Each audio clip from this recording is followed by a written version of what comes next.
اعوذ باللہ من الشیطان الرجیم بسم اللہ الرحمن الرحیم یا صاحب الجمال و یا سید البشر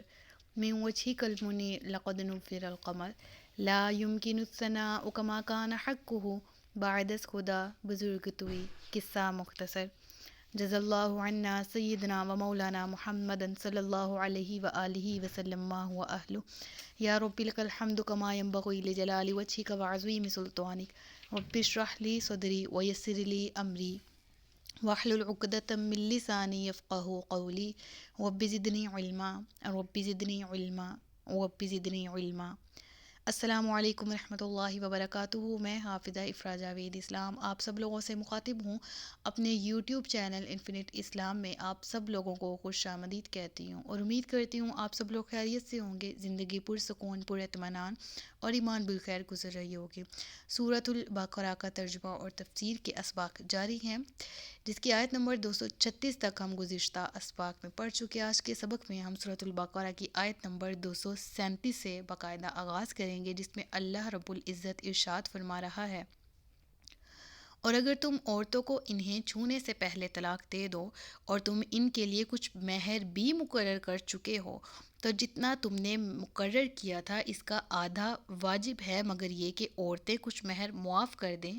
یا وہ شوہر زیادہ دے دے جس کے ہاتھ میں نکاح کی گرہ ہے، اور اے مردو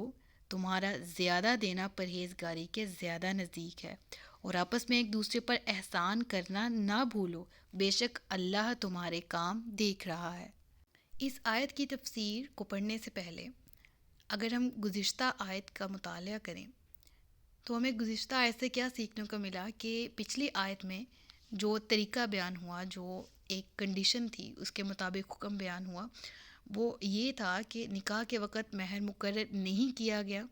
اور خلوت صحیحہ یعنی صحبت بھی نہیں ہوئی، تو اس صورت میں کیا حکم ہے،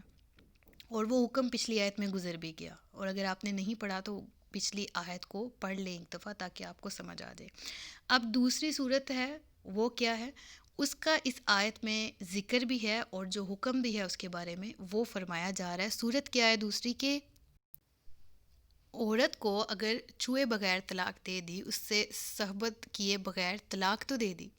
لیکن مہر پہلے سے طے بھی کر رکھا تھا۔ پچھلی آیت پہ ہم نے پڑھا کہ مہر بھی طے نہیں تھا، اس آیت میں ہم نے پڑھا کہ مہر طے کر رکھا تھا لیکن اس سے خلوت صحیحہ ہونے سے پہلے یعنی کسی بھی قسم کی صحبت جسمانی تعلق قائم کیے بغیر طلاق ہو گئی، لیکن مہر مقرر تھا۔ تو اب اس صورت میں کیا ہوگا کہ مہر جو مقرر کیا ہوا ہے اس مہر کا نصف یعنی اس کا آدھا دینا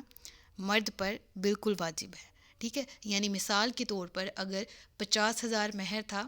طے کر دیا گیا تھا نکاح کے وقت، لیکن پھر کنڈیشن جو آیت میں مذکور ہے ویسا ہو گیا، تو اب اس صورت میں کیا ہوگا کہ مرد پر واجب ہے کہ وہ 25,000 دے، اس کا ہاف، اس کا نصف دے، یہ مرد پر لازم و ملزم ہے۔ لیکن وہ جو 25 مل رہا ہے، اگر عورت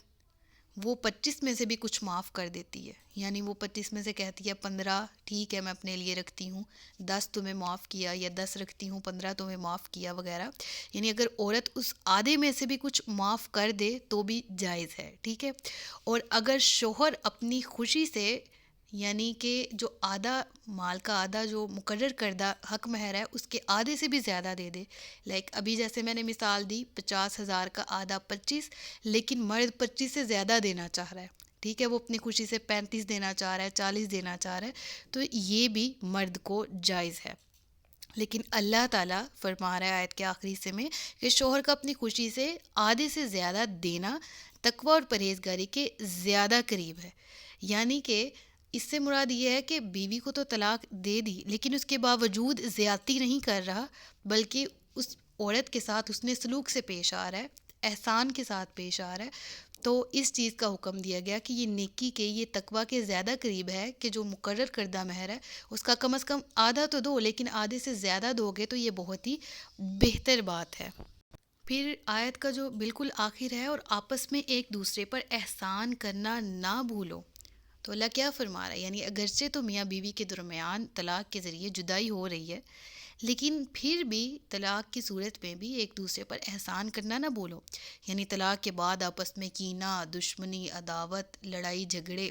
ٹھیک ہے، اس طرح کے ہر قسم کے فساد سے بچا جائے اور بہتر طریقے سے ایک دوسرے کو خیر بات کیا جائے، چھوڑا جائے، رخصت کیا جائے اور کسی بھی قسم کی حق تلفی نہ کی جائے۔ اس چیز کو ہمیشہ ذہن میں رکھو کہ اللہ تمہارے اعمال کو دیکھ رہا ہے، وہ جانتا ہے تمہاری نیت کیا ہے، وہ جانتا ہے تمہارا عمل کیا ہے۔ بعض اوقات اگر یہ صورت ذہن میں یہ سوال اٹھتا ہے کہ ہم اتنے اچھے ہو کے بھی کدھر جائیں، اگلے کو کون سا قدر ہے، یعنی ان کیس مرد نے بہت اچھا کیا، اچھے طریقے سے رخصت کیا اور حق مہر سے زیادہ رقم دی، لیکن اس نے کہا کہ بیوی تو پھر آگے سے وہ جو اس کی سابقہ بیوی ہے، یعنی اب تو متعلقہ ہے اس کی، تو اب وہ پھر بھی قدر نہیں کر رہی، پھر بھی وہ اس کو اس کے ساتھ احسان سے پیش نہیں آ رہی، طریقے سے پیش نہیں آ رہی، تو بہرحال تم نے اللہ تبارک و تعالیٰ کے لیے نیک عمل کرنا ہے، تم نے اللہ کے سامنے جواب دہ ہونا ہے، تو احسان کا دامن، نیکی کا دامن ہاتھ سے نہ چھوڑو، کسی بھی صورت میں ظلم یا زیادتی کا نشانہ کسی کو نہ بناؤ، زیادتی سے، ظلم سے بچو اور ہر وقت یہ کوشش کرو کہ تم اللہ کو راضی کر سکو۔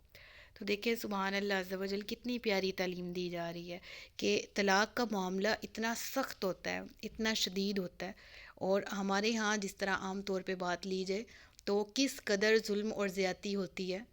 زیادہ تر مرد کی طرف سے ہوتی ہے عورت پر، کہ گھر سے نکال دیا جاتا ہے بے سر و سامان۔ میں نے بعض واقعات ایسے بھی دیکھے کہ رات کے وقت ہی اسے بے گھر کر دیا جاتا ہے اور وہ بغیر ساز و سامان کے، بغیر کسی اور مال کے وہ وہاں سے چل پڑتی ہے، اس کا کوئی، بعض اوقات اس کے بچوں کو چھین لیا جاتا ہے، رکھ لیا جاتا ہے۔ اسلام کس قدر امن کا درس دے رہا ہے، کس قدر حقوق العباد کا خیال رکھنے کا درس دے رہا ہے کہ تم کسی پر ظلم اور زیادتی نہ کرو۔ اس سے مراد یہ بالکل نہیں ہے کہ میں عورتوں کو کسی معاملے میں بالکل الزام نہیں دے رہی، مرد کو الزام دے رہی کہ مرد ہی غلط ہوتا ہے، بعض اوقات عورت بھی غلطی پر ہوتی ہے، جس کا ذکر پیچھے گزر چکا ہے کہ خلا جان بوجھ کر اگر عورت مانگتی ہے بغیر کسی شرعی مجبوری کے، بغیر کسی واقعی مجبوری کے، اگر وہ جان بوجھ کر مرد سے خلا کا مطالبہ کرتی ہے تو ایسی صورت میں وہ بہت زیادہ گناہ گار ہے۔ اللہ کے نبی نے بھی اسے، اس کے بارے میں وہ حدیث بھی ہم نے پڑھی گزشتہ اسباق میں کہ اس پر جنت کی خوشبو تک حرام کر دی جاتی ہے جو بلا وجہ اپنے شوہر سے علیحدہ ہوتی ہے۔ تو اس معاملے سے، ان معاملات سے ہمیں سیکھنا چاہیے کہ قرآن کریم خاص خصوصاً یہ جو جتنے بھی معاملات طلاق کے گزرے ہیں اور جتنے بھی عدت کے گزرے ہیں اور عدت وفات کا بھی ذکر گزرا، تو ہر قسم میں اللہ تعالیٰ حسن سلوک کا حکم فرما رہا ہے، ہر طرح سے، خصوصاً مرد کو زیادہ تاکید کی گئی کیونکہ مرد کی طرف سے بعض اوقات زیادہ عام طور پر جو ایذا، جو تکلیف ہے وہ مرد کے خاندان کی طرف سے عورت کو ملتی ہے، مرد کی طرف سے ملتی، تو ان چیزوں کی خاص خصوصاً یہاں پر ذکر کیا گیا اور حکم دیا گیا کہ اگرچہ علیحدہ ہو رہے ہیں لیکن ایک دوسرے کے حقوق کا خاص خیال رکھیں، ایک دوسرے کے حق تلفی نہ کریں، اس سے اللہ تعالیٰ منع فرماتا ہے۔ تو اس آیت سے ہم نے حقوق العباد کا ایک بہت پیارا پوائنٹ سیکھا، ایک بہت پیارا درس ہمیں اس آیت سے ملا۔ اللہ تعالیٰ ہمیں حقوق العباد کی، ان کو پورا کرنے کی، ان کا حق ادا کرنے کی توفیق عطا فرمائے۔ صدق اللہ العلی العظیم و صدق رسولہ النبی الکریم ونحن علی ذلک من الشاہدین والشاکرین وما علینا الا البلاغ المبین۔ سچ فرمایا اللہ نے جو عظمت والا ہے۔ مجھے دعاؤں میں یاد رکھیے گا، اللہ سے دعا ہے کہ اللہ تعالیٰ میرے پڑھانے میں جان بوجھ کر یا انجانے میں ہونے والی غلطی یا کوتاہی کو معاف فرمائے، ہم سب کو صحیح معنوں میں قرآن کریم کی تعلیم حاصل کرنے کی توفیق عطا فرمائے، علم نافع عطا کرے اور جینا اور مرنا ایمان بالخیر ہو۔ اپنا خیال رکھیے گا، اپنے سے زیادہ دوسروں کا تاجدار ختم نبوت زندہ باد، پاکستان ہمیشہ زندہ باد۔ السلام علیکم ورحمۃ اللہ وبرکاتہ۔